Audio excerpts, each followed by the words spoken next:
Hello, welcome back to my channel. My name is Lara. This is Coco. Say hello, Coco. No, if you haven't been to my channel before, I talk all things makeup, no buy, low buy, anti-consumerism, fun sort of stuff like that, and I do a lot of Project Pan content. So I thought this video would fit right in with the kind of content that I do. So I have seen a lot of people doing these kind of videos in the last few weeks, essentially Project Pan videos, but in anticipating next year. So in 2021, I did a whole Project Pan series. I will link that playlist right here.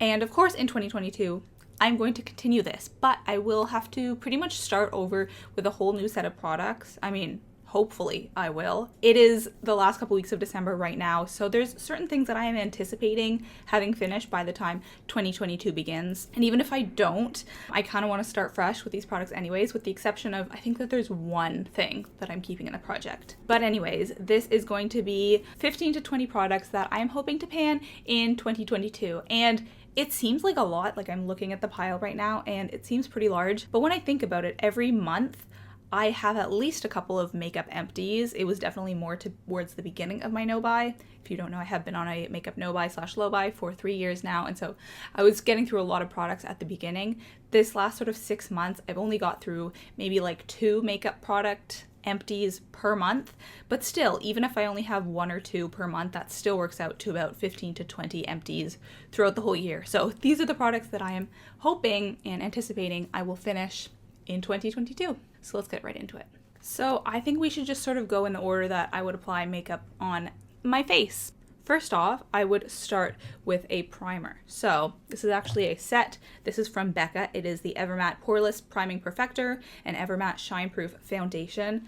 Now, this was actually the first primer and foundation that I ever fell in love with. Before I met this primer, I didn't really believe in primer, and before I met this foundation, I didn't really think that I could have a perfect foundation. But over the years, I think that my tastes have really changed, so I have not really reached for these in a long time. I've also been focused on panning other foundations, so these have just really gotten neglected. I actually don't know if I would even still like them, or I think they're still good because I have used them a handful of times in recent months, but yeah, I don't think that there is much left.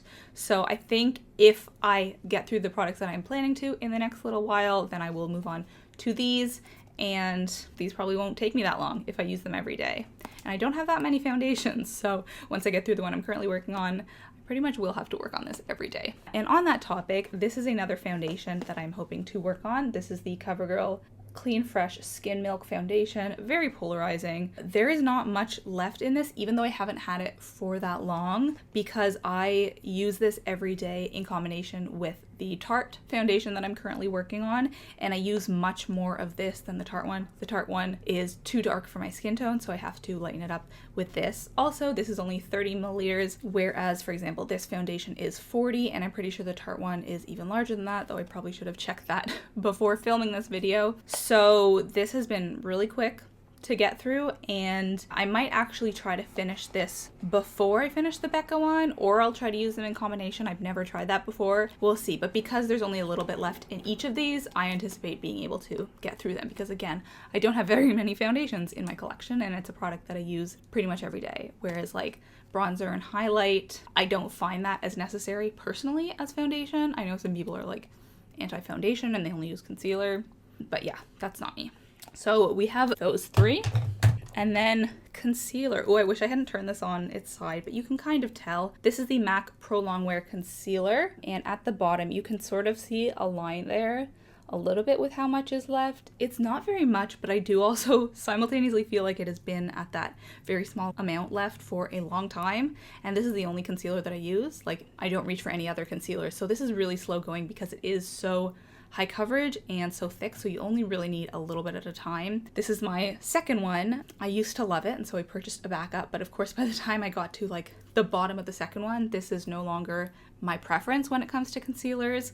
I do think that it's a good concealer, but it's just not quite what I like anymore, so would love to get this out of my collection. Okay, next let's talk bronzer. So this is the one that will be carrying over from 2021. I have been working on this one for almost a year, I think. It is from NYC, the matte bronzer in Sunny. So I have a lot of pan, as you can see, but this just, it takes forever. Like, I've been working on this for so long. It's the only bronzer I reach for, and yet there's so much left. So I do think that I will be able to finish it next year, but I don't anticipate it being in like January or February. I think it'd be more likely to be the summer, like somewhere between June and August. That's just my prediction. Let's move on to blush. So I've been doing a great job with panning blush over the past couple years, but I was only working on the ones that I already had significant progress on. And now I'm kind of at the point where all of my blushes have equal progress, and it would take like a year of work to get through any of them. So I don't foresee me panning any of them next year, except for one. This is the Makeup Gallery Feeling Blush Blusher. This was in my project pan for the majority of 2021, and I was gonna finish it, but then I realized how much I like this blush, and I was like, maybe I shouldn't try to speed through it just yet. I think it's time. Looks kind of dirty almost. I think it's time to finish this off. I've had it for a long time. I really enjoy it. I just think that this would be fun to pan, as long as this is not the only blush that I am working on, so I will use it in tandem with one or two other blushes. I think I'm ready to get some more use out of this one because I haven't reached for it for a few months now, and I do miss it. The next one, this is technically a blush, but it's kind of a weird product. It is these shimmer sheets from e.l.f. I have owned these for so long. Of course they don't go bad because it's like literal paper, but I had never opened them until a week or two ago. There's 20 sheets in here. I think I probably used up like 4 by now, and each one I would say I can get like 2, maybe 3 days of use out of it. Let's see if I can show you what it looks like. It's weird. Like, I will say that, not just the product, but also the color. It's almost like purpley and shimmery.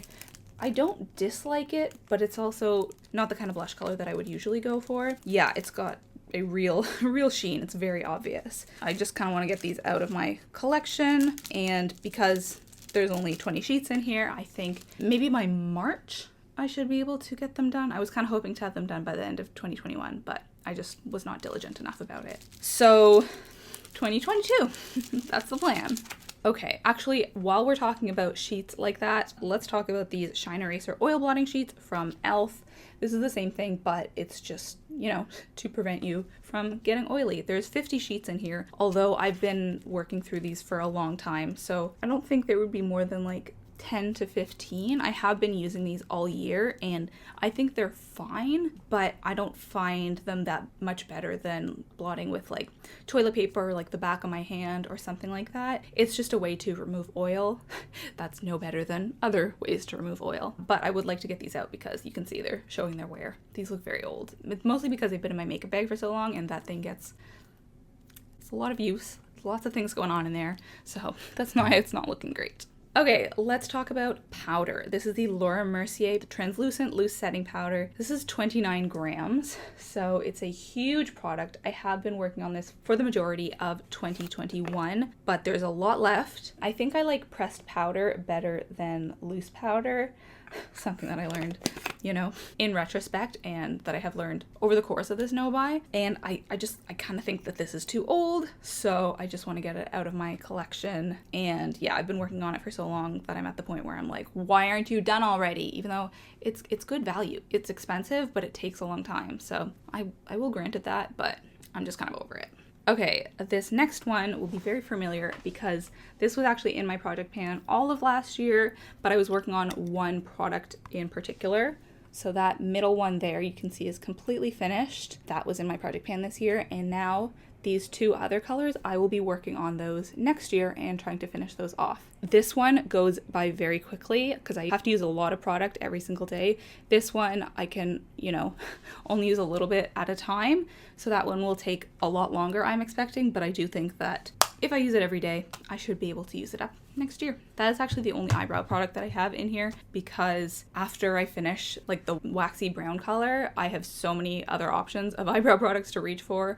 So I don't know what I'll be working on next. I haven't decided that. Okay, just a couple more face type products. This is a highlighter from NYX, the Born to Glow Liquid Illuminator. I actually really like this product, surprisingly. It's been something that has grown on me since my no-buy. Like, I sort of rediscovered it. I didn't used to reach for it that much. Oop, squirted out a little bit much there. But it's really nice sheen. It's like a pinky kind of highlighter, but it's not too obvious.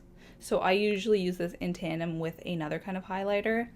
It smells fine, but I'm worried that because I've had it for a while, probably, like I've had it since before my no-buy, so obviously right then that's over 3 years. I'm worried because it is a liquid product that it will be going off soon. I don't think there's a ton left, like I would say less than a third, so I think that if I have this in my makeup bag regularly, it's definitely something that I would be able to finish off. And this kind of highlight, you can use it up a lot faster than a powder. So yeah, really like this one, but I do think that I should try to use it up before it starts expiring on me, because it has gotten to that point with a lot of other products where I like try to save them because I really like them and then it's just too late. Okay, this is the Urban Decay All Nighter Makeup Setting Spray.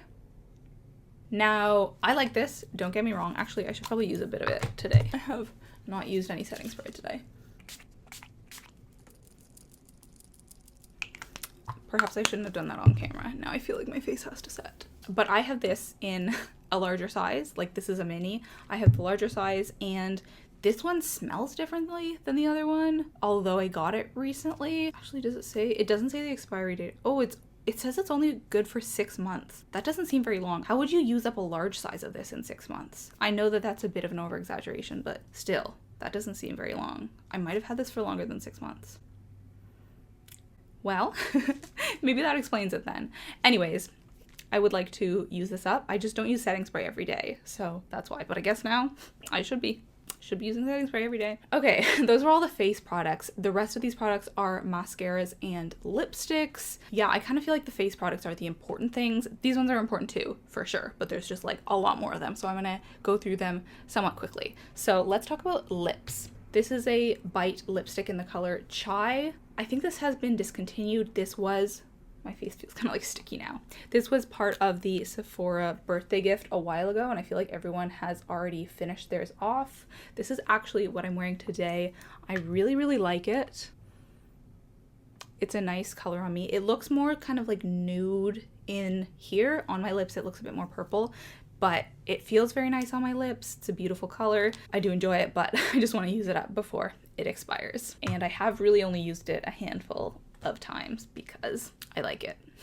I need to get out of that kind of habit. This is a lipstick from L'Oreal. I think it's the Julianne Moore collection. I like the packaging for sure, but this is just a little bit too pinky for me. Let me swatch that on my hand. Yeah, I think I thought it was a nude, but it's really a bit too pink for me. I really have realized over the past couple years I don't like pinks on my lips. I like nudes, I like reds, I like purples if they have like brown tones in them, but this is just too pink. I know pink is coming back, but it's not for me. Let's count the number of times that I say I've had this product for way too long, shall we? All remaining products I have just had for too long. I will admit that right off the bat, so we don't have to repeat that 7 more times. This is a La Senza lip gloss. I honestly only kept this because I felt like I should have a single solitary lip gloss. I don't like lip gloss at all. I don't like the look or feel of glossy lips. Maybe I haven't tried these like new non-sticky formulas of lip gloss, but because I don't like the look, I don't think I'm ever going to bother. But I realized that I have one other one. Actually, let's see if we can get it out now. Sorry. Okay. This is from Stila. It is a lip gloss, and I like it better than the La Senza one. It smells nicer. It smells kind of like just like sweetness. It's very nice. Yeah, I think I've actually worn this in a video before. I don't think I've ever worn this one. Lip glosses take a long time to get through because I don't like them. So at some point I may decide just to declutter this, but I have it in my mind as something to work on next year. The next 2 lip products are the same, but in different colors. These, I have so many of these. I don't know why. They feel very nice and creamy on the lips, but they do not last whatsoever. This one right here, I have a lot of progress on already. That's all that's left. And this other one I have never touched. So these are 2 that I sort of treat as lip balms almost because of the comfortable texture, though they do have color obviously. So these are just 2 that I want to work on next year. Again, maybe at some point I will give up and decide to just declutter them, but I want them on my radar. Okay, last bunch. These are 5 mascaras that I'm hoping to finish next year. This was a little bit arbitrary, I will admit, because my mascara collection is so big. I have like 30 mascaras that I could honestly do with cutting it in half.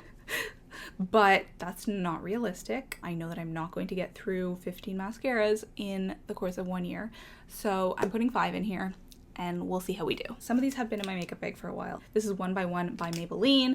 I talk about it in a ton of videos because I just really can't believe that it's not done yet. I honestly use this thing so much. I have started using it in my eyebrows to like push them up instead of eyebrow gel, just because there's so little product left that it doesn't turn them black or anything. It just sort of sets them in place. Yeah, it's another way to use this if you have dark eyebrows or darkish. I don't know how that's not done by now, but this is the first priority. This one I want out. Some others are, oh, I grabbed the wrong one. I have this CoverGirl one in both waterproof and non-waterproof. I am more fussed about finishing the non-waterproof one because I think I've had that one longer, but I never reach for this. Maybe it's dried up. I should really go through all my mascaras and see if any of them have dried up, because I'm sure at least one of them has. Maybe this one. This is a Clinique mini. Especially impressive that this is not done because it is a mini, so it has less product. And yet, here we are. Yeah, it doesn't look dry. Or at least not completely dry. This is the kind of brush when I look at it, I'm like, that would not be good for my lashes, but it actually is very curling, very nice. But that being said, I've had it for so long, I just want it out. We've got one more from Maybelline. This is the Mega Plush Volume Express Waterproof. As this has aged, it has actually gotten better, I think. I used to think that it was a nice fluffy mascara, but it didn't give me the volume that I wanted or really the length. But this is the only mascara that I use today, and I feel like my eyelashes look pretty darn good. You can judge for yourselves, but yeah, I'm impressed with this. That being said, I want it out. Okay, this one I actually think is almost done. This is the CoverGirl Supersizer Waterproof Mascara. This used to be one of my favorites. For length, it is just untouchable. It's a weird brush. It doesn't even look like a brush, to the point that when I first opened it, I was like, did I get a weird one? There's like barely any bristles, but somehow for length, it's just so good. Just so good. So that is a sampling of my mascaras. If you are interested in my full mascara collection, I actually do have a video where I walk you through all of the mascaras in my collection, which I will link here. Or if you want to see my whole collection inventory, in which I talked about all of these products, I will also link that here. I did that early December, so it is a very like up-to-date version of my makeup collection. Okay, so those are all of the products. I actually think that was more than 20. 17 plus the 5 mascaras. I don't know where I put them. So actually, yes, that is over 20. But I think I can do it. Just finish like 2 products a month and I'll be fine. What do you think? Can I do it? Can I finish all these? I don't know. Also, if you're interested in what I managed to finish in 2021, I will of course have a video about that. If it has not already gone live, then it will be coming soon. You know, I had big plans for what I was going to finish in 2021. I think for the most part, I succeeded. My collection is much closer to the collection that I wanted to be than it was at the beginning of the year. So yes, I will definitely have like an update with all of my empties from 2021 and sort of like a wrap up for the year, as well as my makeup goals for 2022. But let's move on to the book that I'm reading right now. Okay, this is My Monticello by Jocelyn Nicole Johnson. This is a book that I picked up on a whim. I think I'd like seen it on Goodreads. A lot of people were posting about it and talking about it, and I didn't even know what it was about, but I saw this at my local library and I was like, oh, it's a short book, like I should pick it up. Let's see what it's about. Ooh, this is not, I don't love this. Part of it is because it is a short story collection, which I did not realize. I started out the first chapter being like, oh, this is a really interesting premise, and then it ended after one chapter. Some of the short stories are more interesting than others. I would say about half of the book is a short story called My Monticello, which is like what the book is named for, which is interesting in concept. Basically, it's in the future. Climate change is, of course, taking its toll on the earth, and people are more divided than ever. White supremacists are taking over, and a bunch of people take refuge together and try to survive, essentially. Anyways, it's an interesting concept. It deals a lot with race, especially with anti-Black racism in the US, but the writing style just is not for me, unfortunately. I will finish it, but this is taking me a lot longer than I expected, especially considering it is a short book. Take that for what you will. If that sounds good to you, read it. If it doesn't, then don't. But that is going to be it for today's video. Thank you so much for watching. Let me know if you have a bunch of products picked out that you are planning to finish in 2022. Let me know if you think I will be able to get through all of these, or if I will end up decluttering a bunch of them and just over it. Hope you have a great day. Please give this video a thumbs up if you enjoyed. Oh, is this going up? Yeah. I think this video might actually be going up on December 25th. So if you celebrate Christmas, have a good one. And yeah, I'll talk to you next time. Bye-bye. Also, side note, look how long my hair is. Oh my goodness. It's been over 2 years since I cut it. It's wild.